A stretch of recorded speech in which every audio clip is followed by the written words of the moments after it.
Hello, chat. Are you ready for 1982's Baldur's Gate 3?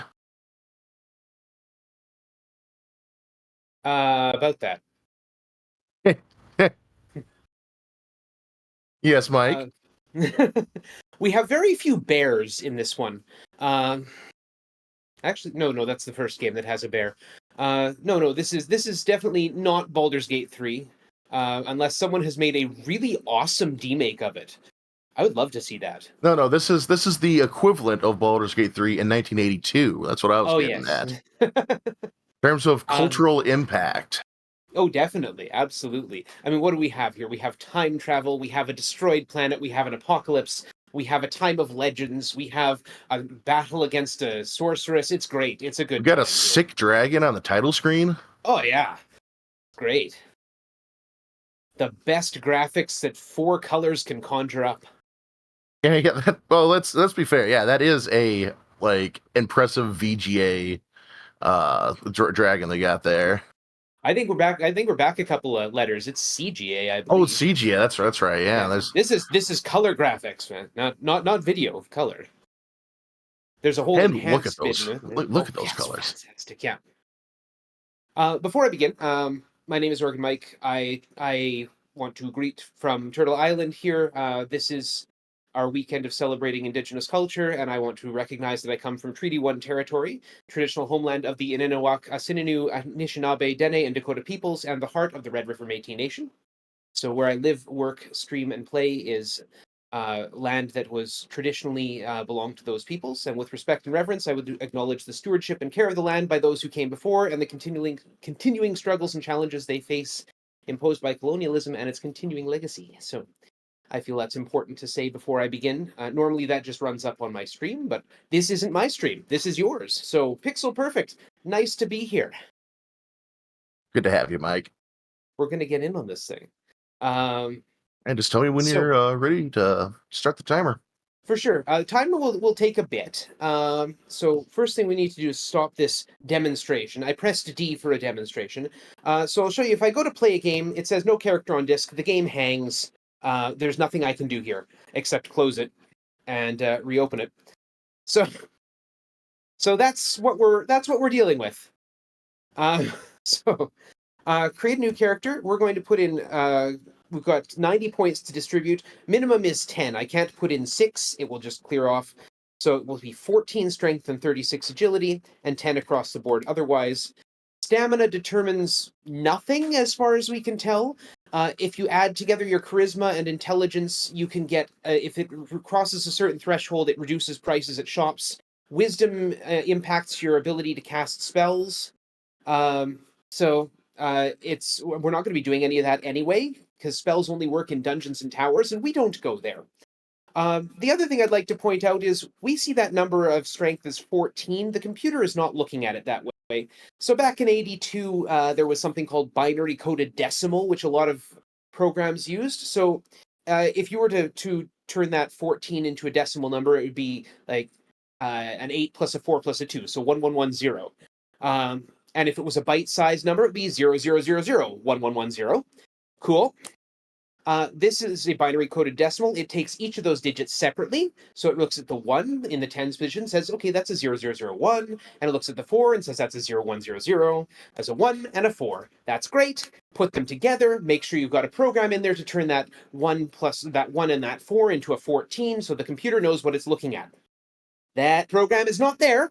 So it's looking at that 14 as 0001, 04, or 0100, which means that it's actually looking at that 14 and that considering it to be 16 plus a 4, so it's a 20. That 36 is therefore also much higher. Anyway, that's your introduction to binary coded decimal. We're going to take a male character. We have to, because the strength will go up by 5 points, because this is 1982. Men are strong, women are pretty in 1982 fantasy. If you choose a female character, your charisma goes up 10 points, but charisma, as established, is not particularly useful for a speedrun. The race needs to be elf. That gives us 5 points of agility. The type, a fighter, that gives us 15 more points of strength. So we have now 34, which translates to 52 strength, and agility is 41, which translates to 65. Do we have a preferred name that we'd like? think we've got 9 characters Hmm. to go with. Hmm. Hmm? I'm feeling I'm prepared for this. All right. They all have to be You capital letters said too, nine so characters. and all caps. Lightning Strike says Joe Ever. Joe I like Ever it that. is. Joe Ever it is. All right. Satisfactory. If we say no, we start the process all over again. So we'll say yes. And we go back to the title screen.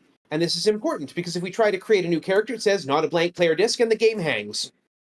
So we have to close it out and open it again. Oops. All right. So with all that done, the first thing I do before I even start playing, I'm going to press Control S. That turns off all the sounds because if you have sounds on this thing, it takes time to play them. So we're not going to have any sound. So for those of you who are PC speaker fans, I'm terribly sorry.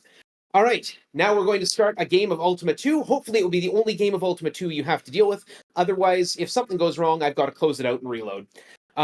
Anyway, we're going to begin this game of Ultima 2, and we'll start the timer in count of 3. Here we go. 3, 2, 1, let's go. First thing I'm going to do is go, starting somewhere around Boston, I'm going to run across the Bering Strait, head south here over to that well-known town in Italy, Linda. Town Linda.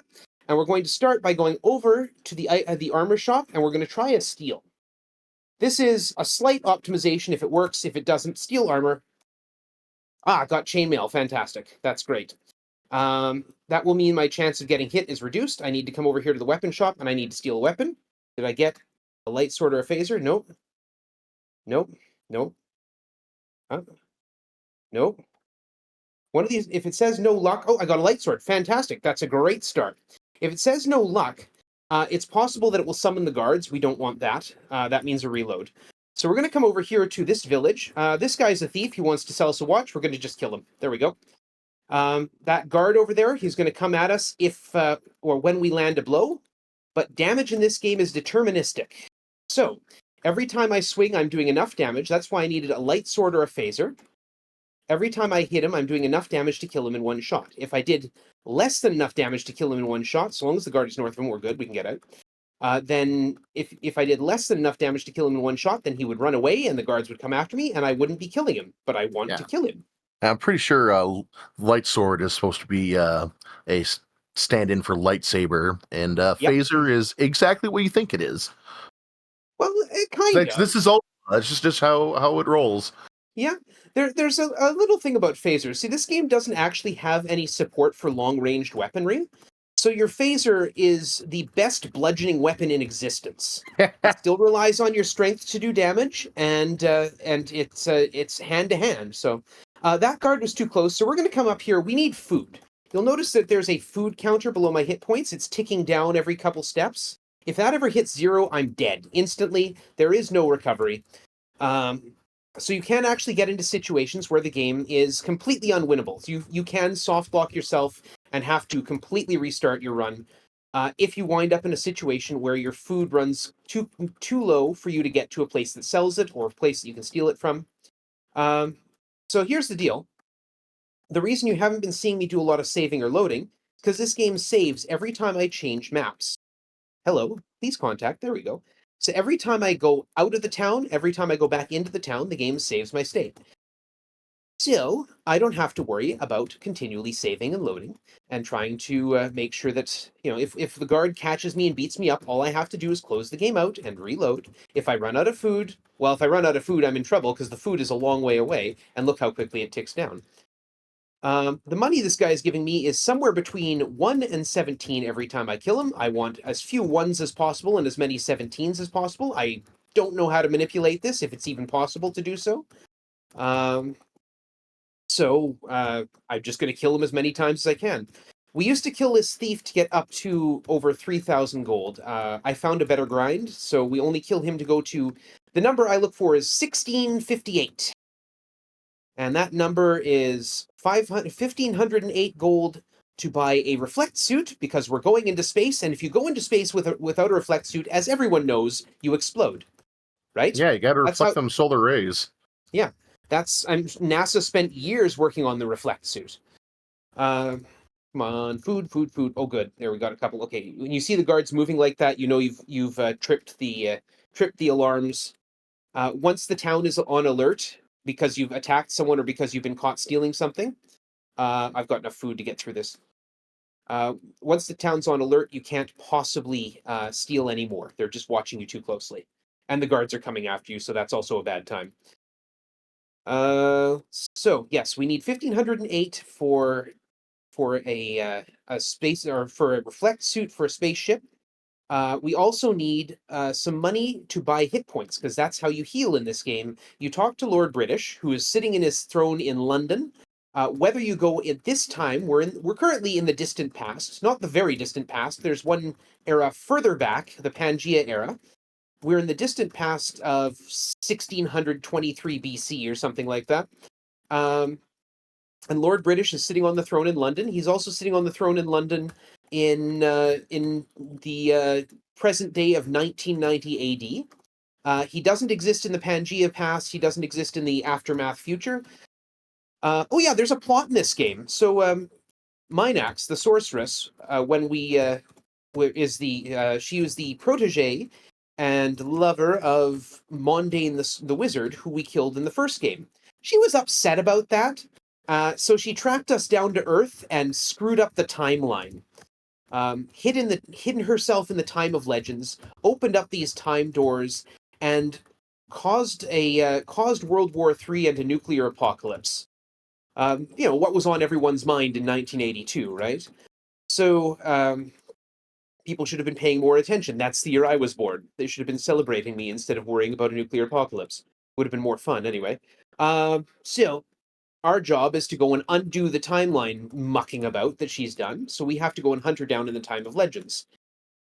In order to do that, that's pretty much the whole of the story. In order to do that, we need a ring because we can't get through her force fields without the ring. In order to get the ring, we need to go to Planet X and get the blessing from Brother Antos, and then find the right person to give the ring, or to give money to get the ring. I think that's everything. So yeah, in order to do all that, we need a whole bunch of money, and this is the best way to get money.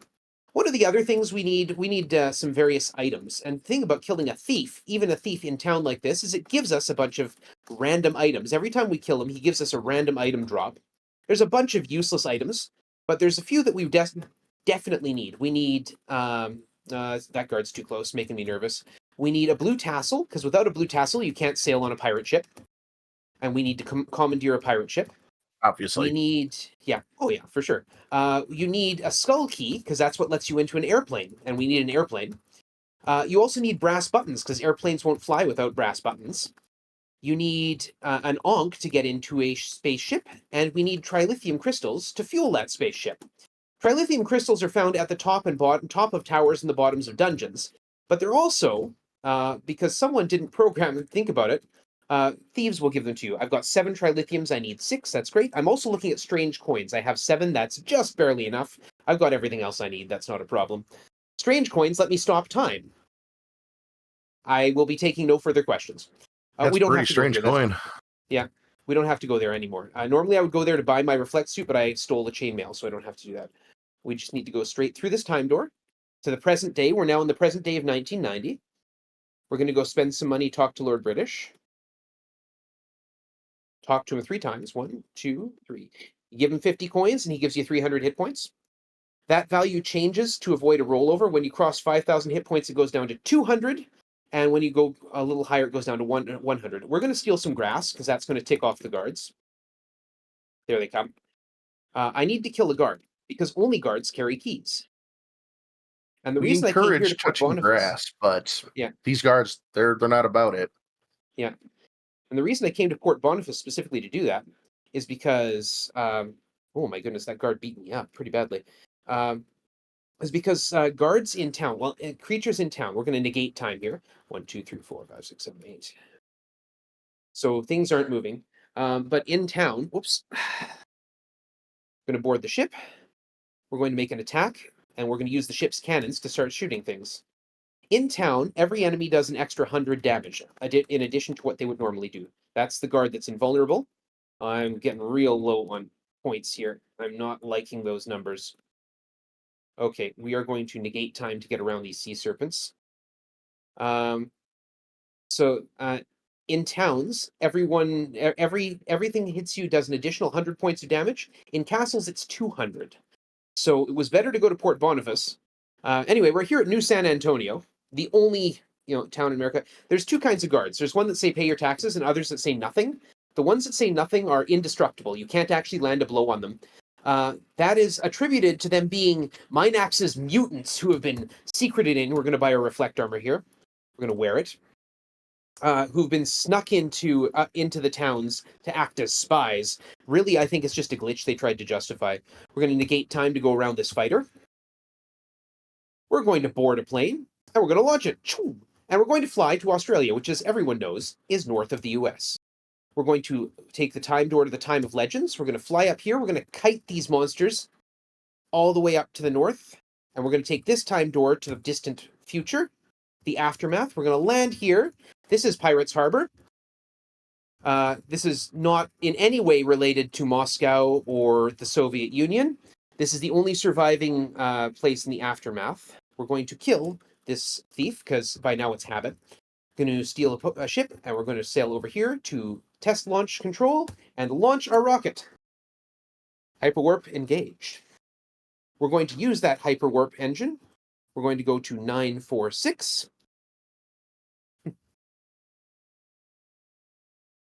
My only break in the game to get a drink. We're going to land. Now, this is a real-time landing operation. If I miss the open grass, I die instantly. I didn't miss the open grass. We're all good. This is the town of New Jester on Uranus. These jesters are not hostile. They're just set to pursue. So they come as close as they can. If I go the wrong way, they will surround me, and I will have to fight my way out, which will end in my death. But the game treats firing ship cannons as different from attacking. So this doesn't actually make them hostile. So I can fire ship's cannons at them all the day long. And this is the faster grind that I discovered. This is my big contribution to speedrunning this game, is finding this particular grind, where we get on a ship and shoot down a lot of jesters. They just want to bring mirth and merriment, Those and they poor make me clowns. happy. Yeah, they make me happy by exploding. Yep, this is the avatar, the master of all seven virtues, right here. No, that's not till later. The virtues don't exist yet. Okay.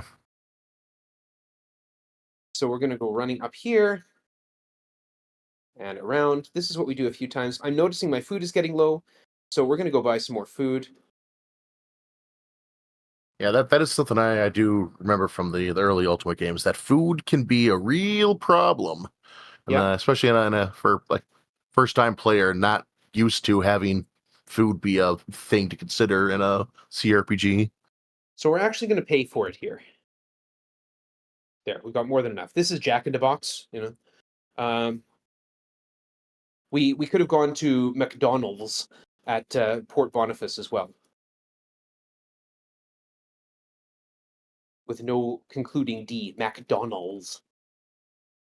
So we go running up here. This game, I refer to it as being 60% grind by volume.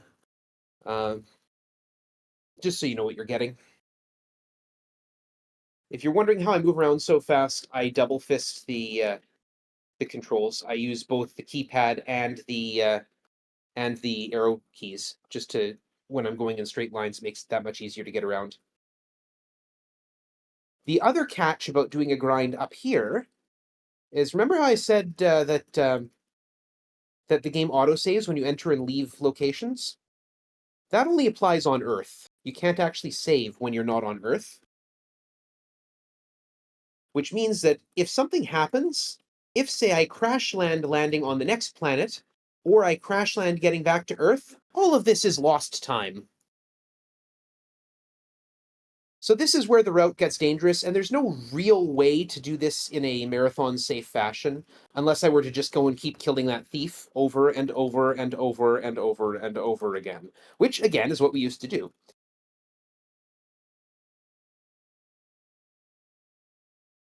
Yeah, getting back to Earth is actually a tricky. Well, Planet X is a bit tight too, but getting back to Earth is tricky. So yeah, when I start to talk about this game and I start to talk about how that, hey, it was a 1982 game and it was based on some really obscure mechanics and it had a mix of had a mix of some fantasy and let me through, thank you. That's why I try and stick to my route. Had a really had a mix of fantasy and sci-fi. Had some really obscure mechanics and some clues that didn't really lead you in the right direction. And there were some unwinnable situations you could get yourself into, and some traps that some traps that could end in soft locking, and some instant death situations here and there. And then I say the game's publisher was Sierra Online. Every King's Quest fan out there just went, "Oh, okay, that makes That sense." tracks. Yeah. Actually, after dealing with Sierra Online, Lord British, or the creator Lord British, a man by the name of Richard Garriott, and an actual son of an astronaut, which is probably why he was interested in space, and actually wanted to be an astronaut, but his eyesight was too bad. He has gone to space, one of the first space tourists, actually. But Richard Garriott had such a poor had such a poor experience dealing with Sierra Online that he went and founded his own company, and so Ultima's 3 through 7 and the spin-offs of 6 and things like that were published under the name Origin Systems, which is Lord British's company. Which We're then going to do got bought one by more. EA. Yeah, then got bought by EA. That Rest in was at peace. the yeah, that was the start of EA's. That was at the start of the EA downturn. In the 80s, again, around the time games like this were coming around, EA was actually a pretty good place. They sought out small companies and published them. And there's games like The Bard's Tale, which I also run, which was published by EA but brought to you by a completely different company that they just found and set up. So we're going back to our rocket. Engage. We're going to hyperwarp to 999. We're also going to end up wildly off course. I can predict this.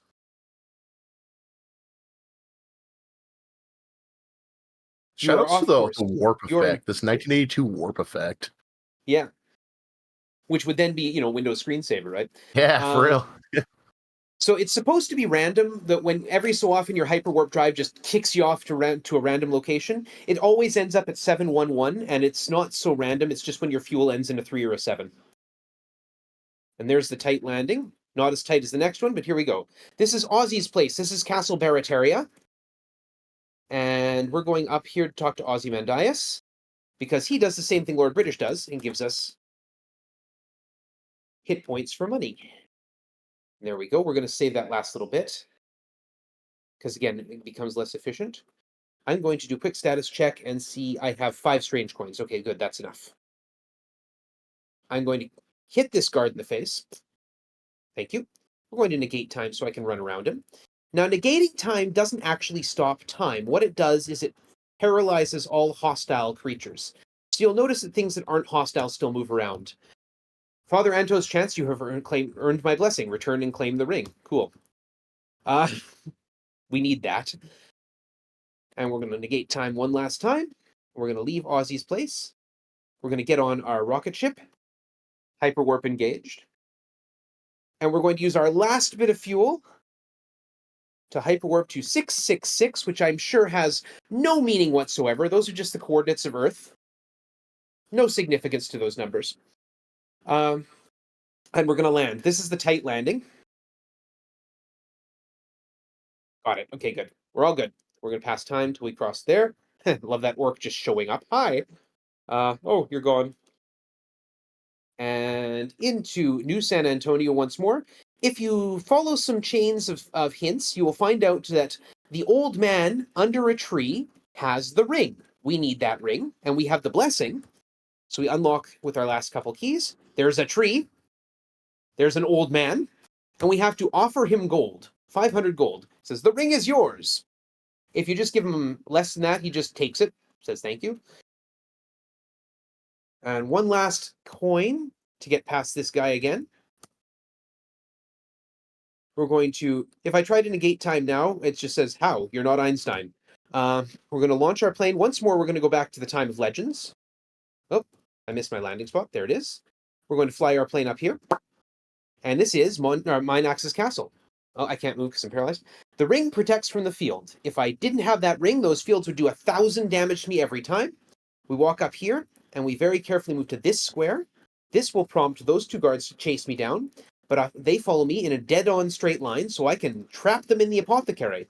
We need to get the other guards after me, so once more we're going to try and steal tiles from the floor. Mind the flashing, my apologies. That's them casting spells. There's the other guards. Those are the Balrons under there. There's one of the Balrons made it up to the torture chamber too. I want the other one to show up because I don't want them running into me later. Hello, where are you? Why is there one? There he is. Okay, good. And there's 2 more that I need to trap up here in the museum. Now, I'm not going to say this is free, but it's pretty close to it. We now attack Minax. Minax does magic missiles. Anytime you're within 3 squares of her, she's got the only ranged attack in the game. She says, die, fool, and you lose 100 hit points. I have to hit her. I've got a light sword, so I have to hit her 10 times. That's 1. She teleports across every time, and I have to walk through the middle like this every time to keep those guards in their place.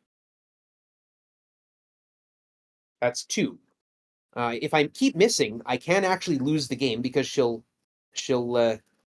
do enough damage to me eventually to kill me. But I've got 15 misses I can take now, according to my math. 13, 12, 11, hello, 10. My goodness. Yeah, I can miss 10 more times. I'm also going to burn one because she has a great talk, a great response to talking. I can see David in chat counting for me. Thank you. She has a lovely quote that I particularly enjoy. She says, a coward dies 1,000 deaths, a hero only one. Either way, you lose! My goodness, I'm not hitting very well this time. She does have a 4 point. hits. Yeah. Either way, you lose. Doesn't matter if you die 1,000 times or just once, you still lose. That's 4 hits. I'm missing an awful lot. 5 more. I've got 6 misses left I can absorb.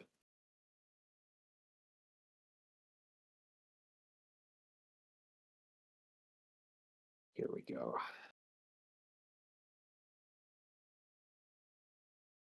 There's hit number 6. There is a weapon in this game called the Quick Sword. It's supposed to be the only weapon that can hurt Minax, but there's no code that actually makes it the only weapon that can hurt Minax. 7. 3 more to go, and I don't think I've actually managed to hit her on a first shot once yet. This is a cursed hero.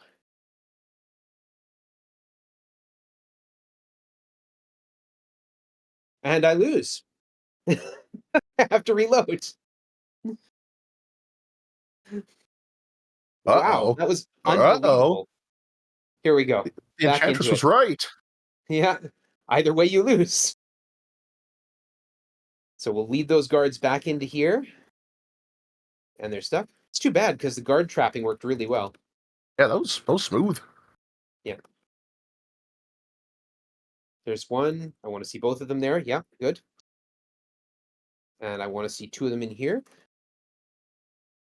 I use the P for pass command. If I use the spacebar or just let time pass, it eats my food. It doesn't do that if you use the P for pass command. One of the other little bits of this game that just don't quite work right. All right, here we go again. So yeah, I'm only supposed to be able to hit Minax with the quick sword. If you have the quick sword, the only effect of the quick sword is that it does 2 points more damage than a phaser. Damage is calculated based on your strength and on what weapon you're using. The weapon I'm using is a light sword, which is weapon number 7, which means that I do 7 times 2, 14 damage when I manage to hit. Plus my strength bonus for another 13. So I do 27 damage. Strength bonus is 1/4 of your strength, but you always have to remember that that strength that we see on the status screen is not the right number. Hey, a first time hit. There's 3. So 1/4 of the modified strength. So the easy way to calculate that is you count 4 for every digit in the tens place. So I think I've got 34 strength. So 3 times 4 is 12, and plus if it's the ones digit is 4 or greater, add 1, and if the ones digit is 8 or greater, add 1 again. So 34 means 12 plus 1, 13, and 13 plus 14 damage for the light sword is 27. If I had the quick sword, I'd be doing 31. I'd still have to cover 255 damage. The best you can do with maxed out strength and the quick sword is 3 hits to kill. Raising stats happens at in this game at the place called the Hotel California in New San Antonio. There's 7. We're doing this time is going much better. You talk to the clerk in New San Antonio. You offer him money, and if you offer him money, for every 100 gold you give him, he will raise 1 stat 4 points.